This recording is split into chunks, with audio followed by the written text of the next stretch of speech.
Arnaud, it's an absolute pleasure to have you here on board on our today's podcast session. I am really excited to dive into the world of CRMs. And maybe let's start with this. Usually, I interview SaaS founders and they're more from a technical or a GTM background, but you're very different. You went the academic route and you've been in the tax industry, is this right? So maybe give us a quick breakdown of where you've come into the SaaS industry. Yeah, thanks for having me, Tim. And yeah, not the typical route, I guess. But yeah, I studied law before, and essentially became like a M&A tax lawyer. Well, I Uh-huh. never practiced, and I always wanted to launch my own company, and specifically like a tech company. So just before finishing my studies, I found a technical co-founder, and he had an agency, but he hated it. And so I financed my studies with a dropshipping store, actually, Okay. thanks to SEO.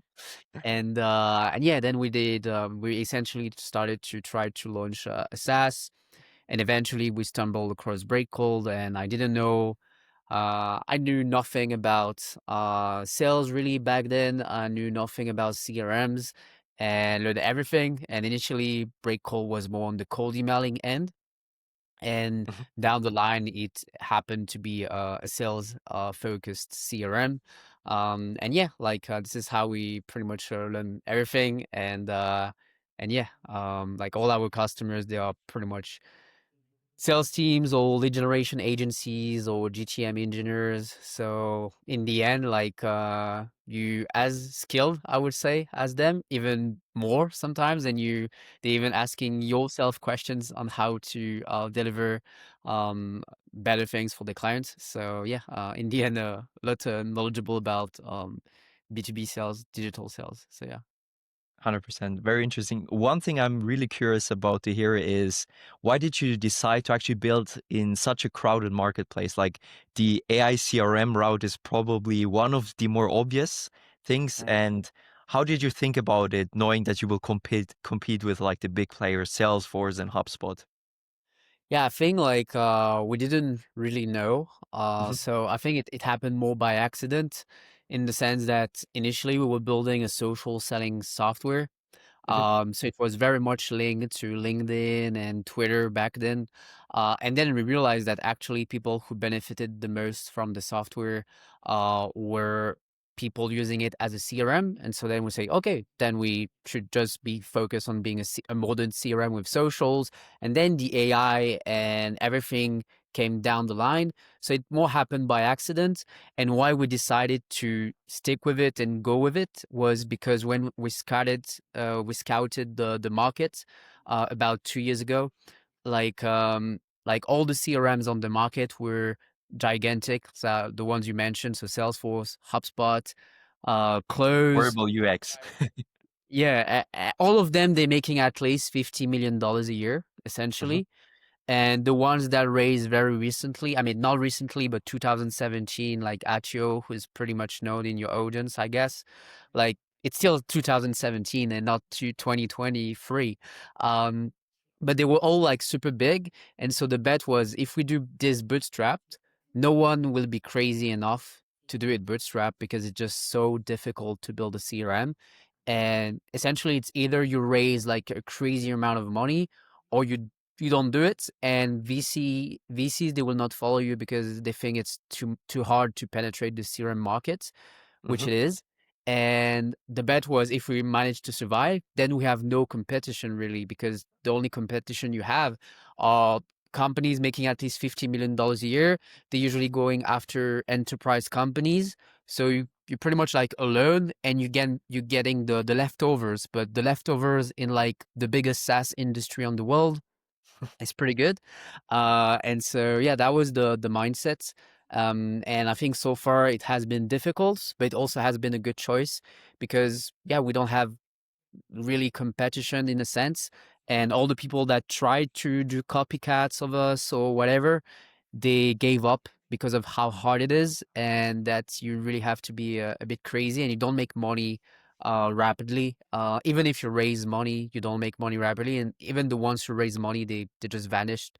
throughout time because it's very hard to penetrate as a market. So yeah. Mhm. As a bootstrap founder, I can very much relate to this situation.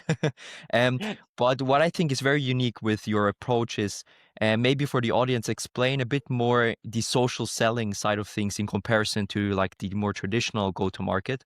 And that's what I think makes you truly unique in the marketplace. Yeah, so essentially, it's two things. So the first thing, like you say, it's socials. The second thing is more like the AI, but on the socials is the fact that traditional CRMs like Pipedrive, HubSpot, etc. Close, which is pretty famous for salespeople, they don't integrate with socials at all unless you use third-party integrations like Surf or others so that you can auto-sync data from LinkedIn or WhatsApp or Telegram or whatever. But the problem is that by design, it's a third-party integration in the marketplace. So the sync is not like optimal. It's not native. There's a lot of bugs sometimes, and you have to pay another software for it. And it's not designed how. I mean, it's still a third-party integration, so you're limited in how you can end this into a CRM. And when you talk with most salespeople, so agencies or sales teams in B2B startups, like depending on the profiles, they don't do just email and phone these days. They will do like email and LinkedIn and that's it, or email and WhatsApp if Mhm, there's like Latin America, or email and phone and Telegram if it's Web3 startups. And so they don't have the sync of the data, and so everyone is disappointed. Like the managers, they don't have up-to-date data. The salespeople, they have to log in manually the data, and it sucks. And the third-party integrations, it doesn't work enough. And so that was the pretty much the problem we solved, and why people came to the software in the first place. And now there's like, I would say, a second phase, because by doing that, building essentially a sales CRM, like pretty much like a modern alternative to Pipedrive. This, like, we have a lot of people coming from Pipedrive to us, and so, and having socials on top, we realized that the biggest problem is not socials. I mean, socials is like one third of the problem, I mhm. would say, but another part of the problem is actually that people are losing time to do manual data entry. Yeah. And you have two solutions for that: either to do what is called like CRM workflows. So you have a workflow builder, and then you like automating the CRM like you would do for an email sequence, but here's for a CRM. But the thing is, the learning curve is pretty steep. And we don't target ourselves that much GTM engineers, but more like regular salespeople in regular sales teams. And so it's too complex for them. They cannot become like a CRM expert. And so instead of building CRM workflows, we were like, but we have the data. We know your meetings. We know your LinkedIn convos. We know your email convos. We know everything. So from there, by itself, just by how you name your CRM lists and how you name your sales pipeline stages, the CRM should know how to move leads automatically in the CRM, Mhm, and how and when to create tasks automatically without any setup. And if you're a bit tech savvy, if you're like a GTM engineer or whatever, you can always like customize like CRM agents.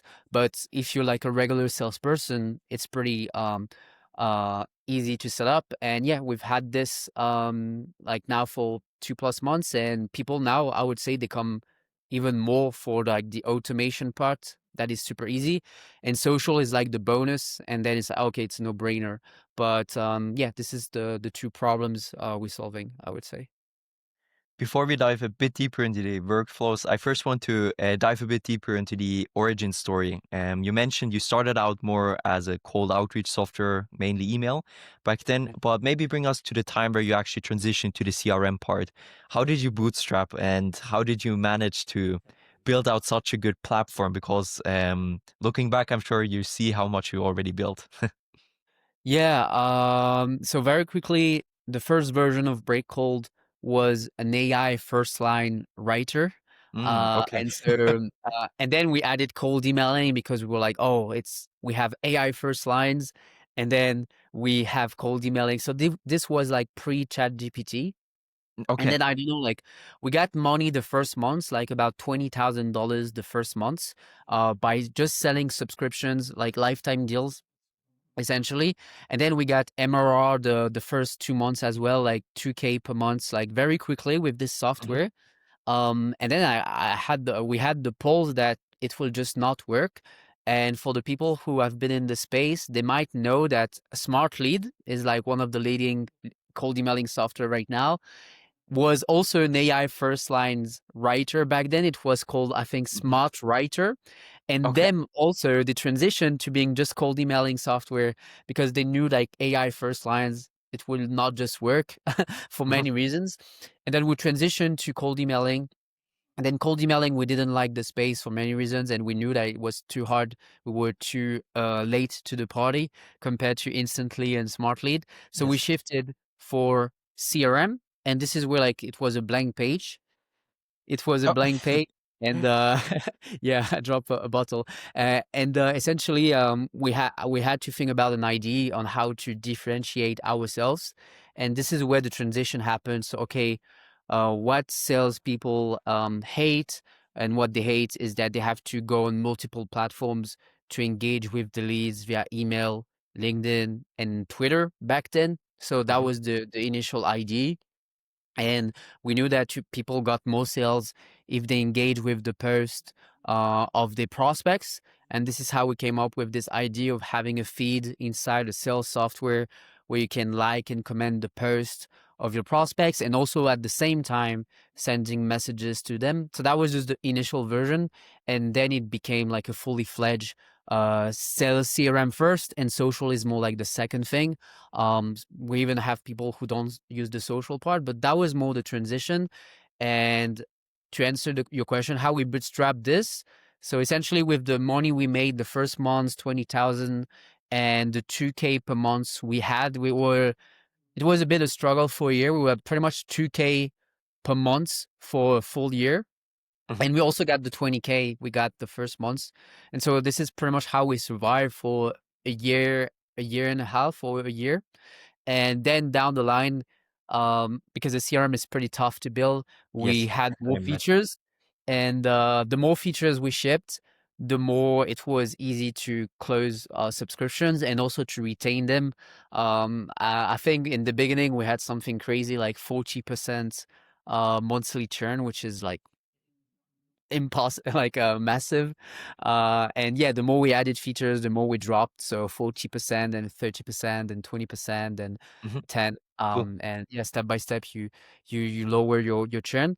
But yeah, and it's still the same today. Like the more we ship features, the better it gets. And yeah, now we're able to train people from bigger CRMs like Pipedrive, which is the target for us. But also sometimes we get people who are fed up of HubSpot. They want a smaller CRM and they don't like Pipedrive.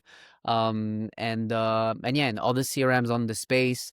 Um, s- by having the socials aspect, like people sometimes are like, yeah, maybe I'm using Pipedrive or the new CRMs out there, but they don't have socials. So we will go to Breakcold, and now with the AI, part that automates the CRM, it's even better because you don't have How to about build CRM we database. we dive down a bit into the processes and workflows that these AI agents automate? Could you break down like two examples where AI agents help in the pipeline? Yeah. Yeah. So the first thing is moving leads Mhm. automatically in the CRM. So one thing that's super painful is to do it manually or set up workflows, but you have to learn how to set up workflows. And here, just by how you name the lists and how you name your sales pipeline stages, the leads will move automatically. So if we were to have a conversation on LinkedIn or email, we just chat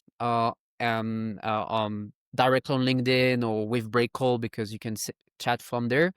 And then like the CRM will analyze the conversations, and based of what happened in the conversation, it will move the lead. So typically an example is, I send you a connection request, you accept it, I send you a first message, the lead will move automatically to first message send. Then let's say 1 day later you reply to me, automatically the lead will move to conversation started. And then at some point you book a call on my Calendly. So it's sync with my emails and Calendly, so it will know that you booked the call, and straight away you will jump a couple of sales pipeline Mhm. stages, and you will go straight away without any setup directly to book the call. And so from there, like How reliable is this? As an like more the automation type of guy who likes to stitch yeah, together the workflows. Like I imagine nowadays, I believe it can be quite reliable with the yeah. reasoning capabilities, but what error rate do you have, like, approximately? It's like super reliable. So it's like 90 to 90. I mean, depends on what you do, but essentially it's always 90% accurate. Cool. And you can control the 90% to 100% confidence by essentially prompting. Because, like I said, by default, there's no setup. But Mhm, if you are someone who likes to control everything, you can give guidance to the AI or strict rules. So typically, I would give you an example. Me, um, I have a list where essentially we do cold emailing. And I also have a workflow where I identify anonymous visitors and I push mhm, them to the CRM. And so I have positive replies from cold emailing and also anonymous visitors that are getting pushed to the CRM and then pushed back to a cold email sequence. And so to avoid those leads to move into lists in the CRM or sales pipeline stages that I don't want, I just gave a strict rule to the CRM and I said only so the leads who have the source cold email or the source anonymous visitor, they are only allowed to be moved in that specific list, in that mhm. specific pipeline. And so just by using natural language, it's done. Like I just restricted the scope. And from there, to just move freely in the right sales pipeline stages. And so typically, in terms of like your question, how reliable it is, the the reliability potential issues is more about like putting the lead in the right list or the right lists because a lead can be in different lists, right? Yes. Um, but once the person is in the right list or lists, then it's very easy to, in terms of accuracy, to be in the right specific stage, and you can always control it with like a quick natural language sentence. So that is the first use case. And the second use case is just like a task creation. So typically, you can pick or customize your own AI CRM agents and kind of giving it a personality. So typically, yeah, I want you to be aggressive and that every 3 days you create a task automatically. Mhm, If I losing momentum on a lead, and from there you can add some custom rules so that it will prepare an AI suggested message or an AI suggested email based on what happened in the past with the lead. And so it will use the full context, so meetings, etc. And then you can save time on like the follow-up message in itself. So usually I like to do it myself, but sometimes if it's good enough, which is in my own case happens like 1/3 of the time, I just press enter. So it's not like automating follow-ups, it's really just saving time on this and then give you reasoning. And so if you really if you have a lot of skills when it comes to sales, it's pretty easy. I mean, it's you don't have to do too much setup, but for regular salespeople, I would say that they're not the one setting up the sales process. Usually, it's the manager who is laying down everything. They need like an action plan, and so when they go on the task, like the AI is literally telling them this is the reasoning why the task has been created. This is the action plan based on what happened before in the convo. And so, yeah, it's like for me, like I pretty much achieved my dream goal, which was I don't update the CRM. I just go on the dashboard. I'm told what I have to do, which is essentially to get the conversations going. I click on the task. It puts me directly in the right email thread or the right LinkedIn thread or WhatsApp, Telegram thread. And then I just do convos all day. I mean, I have 3 to 4 hours blocked in the day. I just do convos and that's it. I don't care about the rest. So yeah, that's the goal we want to achieve, and then to automate other stuff in the future, like deals creation, etc. So yeah, That's actually very intriguing because, I'm coming from Attio, yeah, and I'm stitching together I have a lot of N8N automations who does exactly this from my cold email campaigns, from my Cal integration. So I need to do this everything manually. So I definitely see how this can simplify things. Let me add another note. The context that the agent gets about the sales calls. Do you integrate with like AI note takers, or do you have like your own native one? Yeah, for now we integrate with AI note takers, so mainly Fireflies because the other Nice. one they don't have like a great API, Hmm. so it's hard to build like a great native integration. So Yeah. Fireflies was the best, and down the line we also want to do our own AI note taker because I think it's just easier. But yeah. Okay. So tell me a bit more about the future plans of Breakcold. Um, First, let's focus on you specifically and your use case with Breakcold, but then maybe talk about it a bit broader in the whole market. Where do you think like this um, market will evolve, like the CRM space? Yeah, I think like right now, I think it's a war Cool. because I mean obviously you mentioned Atio, right? And I think I it's a software I really like, and I like the founders because like some CRMs in this space, like newer CRMs, I don't think they have a good vision, to be Hmm. honest. And I think they do have a great vision, and it's not really a competitor of ours because if you clearly go on Atio's page, they basically they want to become the next Salesforce and Yes. want to become the next Pipedrive. So for me, it's perfect. Like every single time I'm talking with people, like I'm clearly if they're not a fit, I just push them to Atio. And sometimes we get people coming from Atio to us because they realize Atio is a bit overkill for the use case. I like to push this narrative. I actually, but essentially, I think that it's gonna be a war because there's a lot of new CRMs that will go after Atio actually because Atio is going for big enterprises, and this is where the money at scale can be really is when you're VC backed. Yeah. If you're VC backed, you straight away need to go after like Salesforce and HubSpot's launch, and so you will Mhm. compete with Atio, which who has a head start. But it's like a war, and so some people will have like the AI features we're building. It's for different audience, so smaller SMBs, Yeah. but like some softwares they will build this for bigger companies, and I think it's this is where the market is going. So what we're trying to do for SMBs will happen for bigger companies. And so how I view it more in the future is that the goal is just to have as many integrations as possible, like the big CRMs. And so to me, it's more like I call it sources. So you just plug sources. So typically, you have a Stripe account, you plug Stripe. You have an AI note taker, you connect your AI note taker. You use Smartlead, you connect your API key. So you just take 10 minutes to plug all your API keys to the CRM, and so from there, without any setup or like minimal setup, it should be able to automate the movement of leads, deals creation, and pretty much everything so that you have a single source of truth. The analytics is always up to date, and you as a salesperson, you should just focus on selling because I think salespeople they lose about like 40% of the time on admin tasks, and most of those admin tasks it's CRM manual data entry. And so instead of hiring more reps for a big company, they can just have a better CRM that is more modern and save 40% of the time of each rep, and so that they can sell more. So that's why our tagline right now is like the CRM that's updates itself so you can sell more pretty much. And so it all comes down to social as well, because if you don't integrate social, you will lose time as well.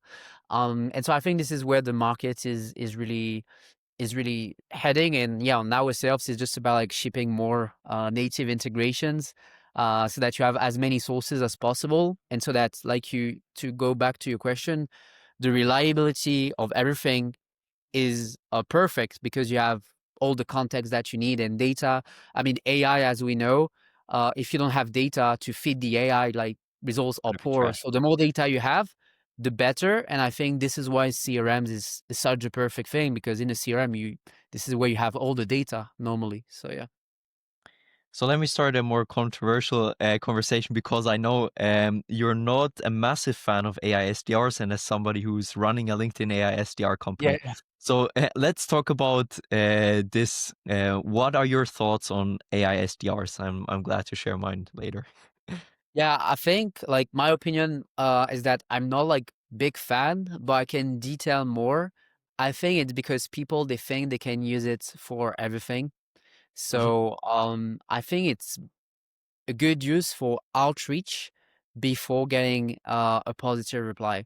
So because like, typically us sometimes people they use our CRM mhm, sales CRM and they want to use it for outreach, which is bad only in one scenario. It's if you have a very small total addressable market, and in that case, it makes sense to use your CRM because you don't have a lot of leads to reach out to, so you don't need to automate stuff, and you need to do like smaller touch points and very tailored. But otherwise, don't push like cold leads to your CRM. Only push like warm leads or people who are at least interested, and then you don't automate. Like this is where you don't you should not automate.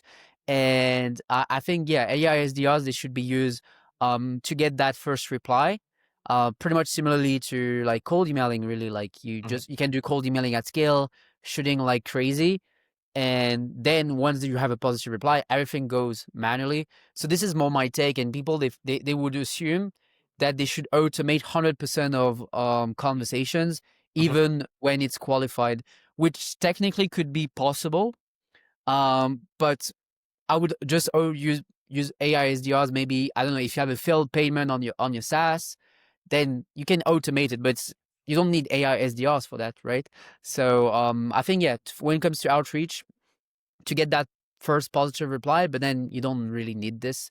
And I think AI SDRs is more useful to me in B2C actually Mhm. than B2B, because in B2C like it's so repetitive, and I mean like when it comes to customer support, I think for customer support related stuff, so it's not AI SDR but like AI agents for conversations.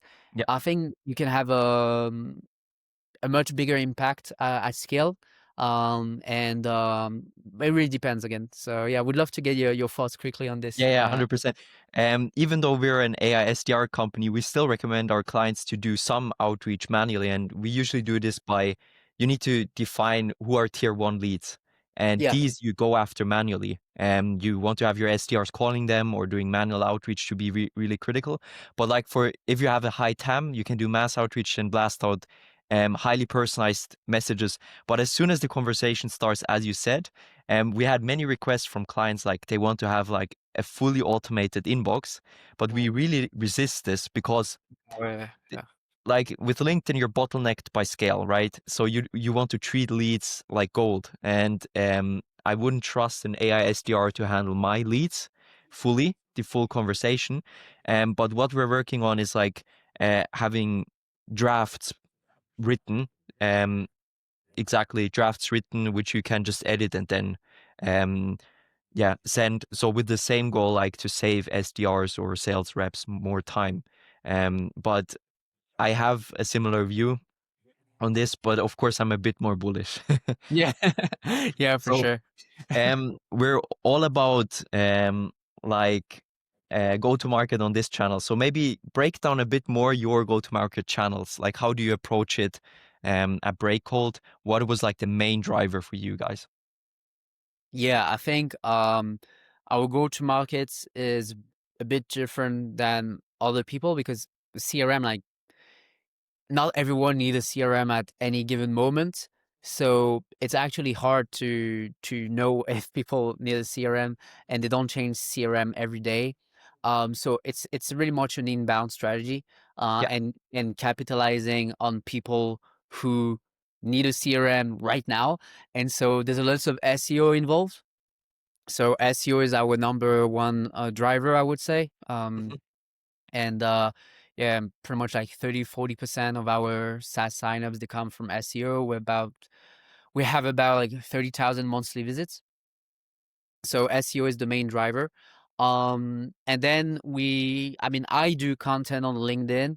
It's Yeah. bringing a bit, but it's not like gigantic. But I think it's more about like people then they know your brand, and then in other posts they are talking about it. So we're not doing ads or sponsoring people on LinkedIn. And so yeah, just me like posting and posting and posting. People know it, and then when they need to do carousels or posts, they can Yeah. plug Breakcold even if they're not using it, which is great. The So cold this is IQ mafia. yeah, exactly. Yeah, yeah, Great guys between, but they blew this yeah. whole thing up. Exactly. So yeah, and then like people they want to copy the carousels. Well, we're in every carousels. Um, Yes. but then yeah, if we talk about like more proper strategy, then we because we have a lot of monthly website traffic, like we also analyzing anonymous visitors and then pushing them to a smart lead campaign. Yeah. We weren't doing this until a week ago, where actually I found a better way to do this instead of using like Vector or Ah, I see. RB2B, then using Clay, then pushing this to Smart Lead. I realized that with using like live chat softwares, so Intercom or Crisp, you Mhm. can you don't identify website visitors, but you can just send a trigger message. And personally, when it comes to our business, I found more results, and it just like way cheaper. And so Yes. and it works on every single lead, because with the famous RB2B anonymous visitor workflow, it doesn't work on every lead, especially SMBs. And here you literally talking to every single people. And if you're Mhm. smart about your live chat software and you have a human face and you've done it well, you can boost the reply rate by crazy. And every single day we get multiple leads now with this workflow. So now it's been a Nice. week, we completely switched off the Webflow, and so this is how we do it for website visitors, and then YouTube videos Mhm. is becoming a good driver. I try to have 4 videos per week Yeah. now with YouTube videos, and it's super qualified. And then like we do lots of cold emailing. So right now we're not sending a lot. We're sending about like 600 cold emails a day. So the goal is to reach new leads. I mean, we send more than 600, but like 600 new leads per day. Mhm. And the goal for January is to scale that to like 3 to 5K new leads per day. Yeah. And I would like to go like to 100K to 200K new leads reach per month, because we have a like gigantic TAM. Yeah, yeah. Uh, and we just waited to have a better product. And I think Mhm. now we're ready to like properly scale it. And so, yeah, I think like, and we know how to do it ourselves, so we don't have to need to have an agency for this. And so yeah, I just want to go crazy and yeah, try to have at least 200K new leads reach per month, and we can do this for 6 months before like being like, oh, maybe we're reaching too much the time or whatever. So yeah. 100%. So to sum it all up, a bit, it's also a massive like founder-led motion. You're creating content on YouTube, on LinkedIn, Yeah. but then of course you have your acquisition channels such as SEO, and also now expanding more into cold outbound. As somebody who has run a cold outbound agency, it's a bit controversial to say it's important for companies to actually own their GTM motion. I think there's certain like the revenue generation is something you should definitely have in house. So that's, I think, a very smart approach you guys are taking. So do you have like any last lessons you give to early stage founders and what they should focus on as the main levers? Startup founders or agency founders? Um, let's generalize it. The advice will Yeah. be more fluffy and more broad, but I know you are a SaaS founder, but you're targeting agencies, so Yeah. try to be creative. No, I think it's very cheesy, but just focusing on one thing is Mhm, key, whatever the business you do. I mean, for SaaS, it's very obvious because it takes more time, but mhm, the same for service businesses. Like the only guys I know who grew the agency past 1 million per year mhm. and way above, is only the guys who don't have the shiny Object syndrome. the shiny object syndrome. Guilty. And yeah, But I'm yeah, working on it. Yeah. yeah, and I mean the richest people I know in SaaS and the richest people I know in the service space, they just focus on the same thing for years, Mhm. and years like 5 years minimum, and it just works whatever you do, whatever you do. And I think yeah, just focus is super underrated, and I get so many different clients with our SaaS. And when you look at the business and you sometimes you know how much they make, uh, you realize that most of them they haven't been long that much in the business, you know. Mhm. And so and the one who obviously making the most, they have been at least 2 years, but 2 years is not a lot. But for some reason, people they don't manage to stick to a project for 2 years, because in 2 years and even in a year, you can really become an expert in something, especially in the digital space where everything is new, so it's not taught at school or whatever. So in literally 2 months, you can become in the 1% of like doing something with Freckle, which is an alternative to clay, and Yes, you can be the Freckle expert on the market, and that's it, you know. So yeah, I think this is like highly underrated. 100%. And yeah, It's the hard and advice which nobody wants to hear, but it's yeah, the most effective one. As somebody who actually transitioned from an agency to a SaaS, it's probably the number one thing. You could start out with a service business and do the same thing and do the exact same thing with your SaaS. You just productize it. So yeah. So Arno, has been a massive pleasure to have a chat with you. And yeah, good luck with your journey. yeah. Thanks you, Tim. Cheers. Bye.